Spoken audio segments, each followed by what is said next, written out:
Yes, there has been a tragedy, the recent loss of an innocent 5-year-old Aboriginal girl in Alice Springs. Is the fact that she is Aboriginal relevant? Shouldn't it just matter that she was an Australian girl? Well, her cultural heritage is relevant here because it is well documented that Aboriginal children are more likely to be neglected, abused and live in unsafe environments than other children. Now, since this tragic case, we've already heard of more allegations of neglect. Recently, the Australian newspaper told the story of how an Aboriginal boy was ordered by the court to be removed from his non-Aboriginal carer and returned to the remote Northern Territory community where there are serious concerns about the boy's safety should he be returned to that community. This is despite claims that the boy wished to remain with the carer. Now, I don't wish to sensationalise this recent tragedy, and while I can't control people's reactions to what they read here, I hope this article doesn't become an opportunity for those living in echo chambers to engage in a pile-on where they complain about every problem associated with Aboriginal Australia. For such people, I'm not saying your complaints or criticisms are not valid, only that they are far too often misplaced. Rather, in this article, I wish to discuss a problem that has been around for as long as I can remember, and one I believe has been a significant contributor to many hardships endured by Aboriginal people. Address this problem properly and we will begin to see the gap close. I'm talking about the idea of self-determination. Now, very few would disagree that as individuals, both Aboriginal and non-Aboriginal alike, we should have the right to make decisions that shape our own lives.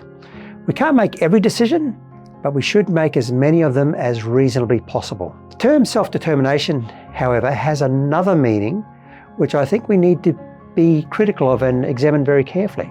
So consider that the Victorian Treaty Bill states that self-determination encompasses the collective right of Indigenous peoples to decide their political status and freely pursue their economic, social and cultural development. This has resulted in the erroneous view that only Aboriginal people should be helping Aboriginal people and that non-Aboriginal Australians are limited in their ability to understand and help Aboriginal people.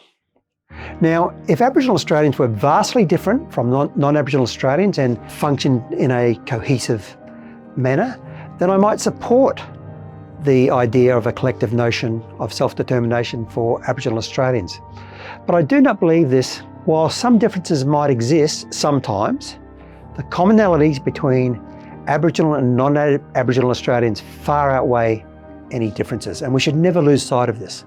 So some other reasons why I question this collective notion of self-determination for Aboriginal people is the things I read in the news. So for example, consider that in 2024, the ABC reported that fewer than 10% of eligible voters cast their ballot in the South Australian First Nations voice election, as shown by initial results. Further, with regard to the Victorian Treaty, the Age newspaper reported that in 2019, Victoria's Aboriginal people have stayed away in droves from the state government's treaty elections, with just 7% of eligible voters turning out for the historic poll. So I'm all for Aboriginal people practicing self-determination as individuals, but I do not believe it is helpful for them to do so in any collective sense. While self-determination has been preached to us in a touchy-feely idea that is the key to promoting the health and well-being of Aboriginal people, it is simply separatism. We've seen the effects of this separatism over a few decades now. So let's abandon the Aboriginal self-determination movement, which sees them as being a separate group of Australians, and replace it with true self-determination, where individuals start to play an active role in their health, well-being and future. Real self-determination does not mean doing it alone. While it can involve getting help from others when needed, it does mean individuals playing an active role in getting what they need for a good life.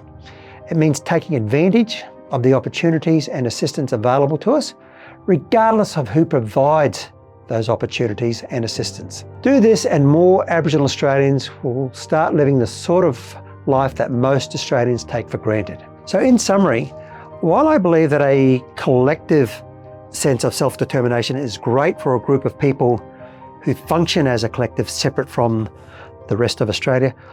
I don't believe this is true for Aboriginal Australians. Most Aboriginal Australians just function as regular Aussies. Sure, that there are some minor differences, but on the whole, they just function as regular Aussies.